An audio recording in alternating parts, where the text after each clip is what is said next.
जिसमें बीजेपी का सीएम बनेगा। इस बयान ने और ज्यादा आग लगा दी। और डॉक्टर साहब लगातार जो बयान चल रहे हैं, पप्पू यादव बिहार के 7वीं बार सांसद हैं। आज उन्होंने मीडिया से बात करते हुए कहा कि जेडीयू के पूर्व अध्यक्ष मतलब लल्लन सिंह जो वर्तमान में केंद्रीय मंत्री हैं, और संजय झा जो राज्यसभा सांसद हैं और इस समय कार्यकारी अध्यक्ष हैं, उन्होंने कहा कि वो दोनों बीजेपी के साथ हैं और वो जेडीयू को तोड़ सकते हैं। आरजेडी के नेता पूर्व डिप्टी मुख्यमंत्री तेजस्वी यादव का ही बयान आया, अभी शाम के समय बयान आया। उन्होंने कहा कि जो बड़े नेता दिल्ली में बैठे हुए हैं जेडीयू के, वो भाजपा के संपर्क में हैं और बिहार की सत्ता को दिल्ली से चलाया जा रहा है। उनका ये बयान था। और लगातार डॉक्टर साहब आप देखो कि एकाएक रोज नए बदलाव हो रहे हैं। नीतीश कुमार वहां डीजीपी को बदलते हैं, वो बीजेपी से नहीं पूछते। अब से पहले जो गठबंधन में थे, जब को ट्रांसफर पोस्टिंग बल्क में होता था बड़े पैमाने पे, तो बीजेपी के जो बड़े नेता वो भी बैठते थे और उनके डिस्कस से ही ट्रांसफर होते थे।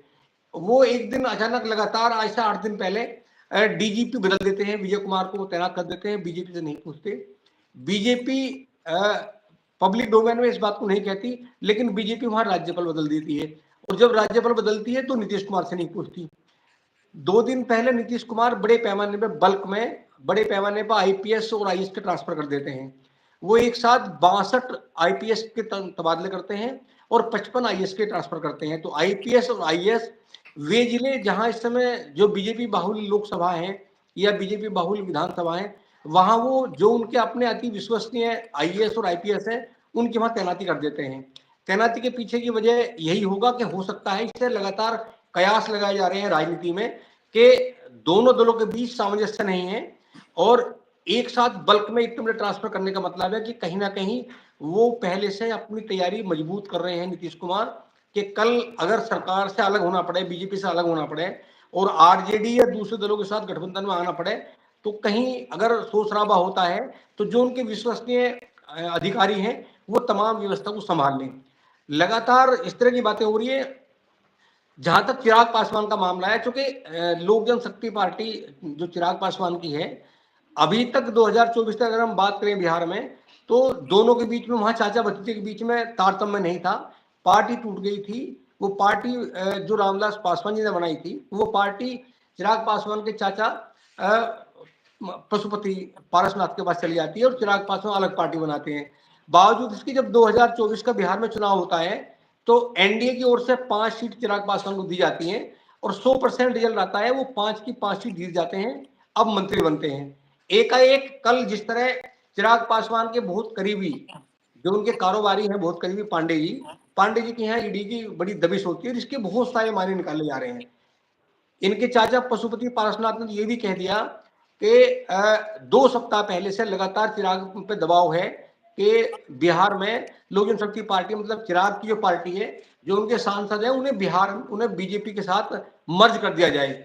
और चिराग पासवान के इनकार से इस तरह उनके जो करीबी है उन पर छापेमारी हुई है। हालांकि वो उनका बयान है, ऐसा कोई हमारे पास प्रमाणित नहीं है, पर जो पब्लिक डोमेन में बात चल रही है, जो लगातार लोग बात कर रहे हैं, मैं इस पर बात कर रहा हूँ। और डॉक्टर साहब लगातार इस समय आप देखो बिहार में जो वहाँ सिविल सर्विस है, बिहार जो बीपीएससी की परीक्षा को लेकर जो बवाल चल रहा है लगातार, बिहार पब्लिक सर्विस कमीशन, इसको लेकर लगातार बवाल चल रहा है। और आज तो ये भी सूचना मिली कि जब प्रशांत किशोर वहां पहुंच जाते हैं, उनके साथ भी हाथापाई हो जाती है। छात्रों का आक्रोश है बहुत ज्यादा।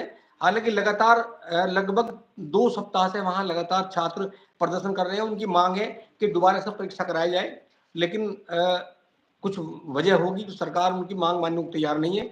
डॉक्टर साहब लगातार आज मैं अगर चंद्रबाबू नायडू की बात करूं, तो ये लगातार पब्लिक में आवाज आई थी कि चंद्रबाबू नायडू, चूंकि लगभग 7 महीने, लगभग 6 महीने हो गए हैं, 6 महीने से लगातार देश में एनडीए की सरकार है, और एनडीए की सरकार में अभी तक की अगर हम बात करें तो एनडीए की कोऑर्डिनेशन कमेटी नहीं बनी। ये बताया गया 2 दिन पहले जब मीटिंग बुलाई गई, उसमें अमित शाह जी थे गृह मंत्री, नीतीश कुमार उस मीटिंग में नहीं आते हैं, चंद्रबाबू नायडू आते हैं। चंद्रबाबू नायडू एक नया भाई इशू उठाते हैं। उनका ये कहना होता है कि भाई अभी तक 6-7 महीने के कार्यकाल में एनडीए की ओर से एक कोऑर्डिनेशन कमेटी क्यों नहीं बनाई गई। ये मांग भी उन्होंने उठा दी। इसके पीछे का मतलब तो बहुत सारा है, लोग अलग-अलग उस पे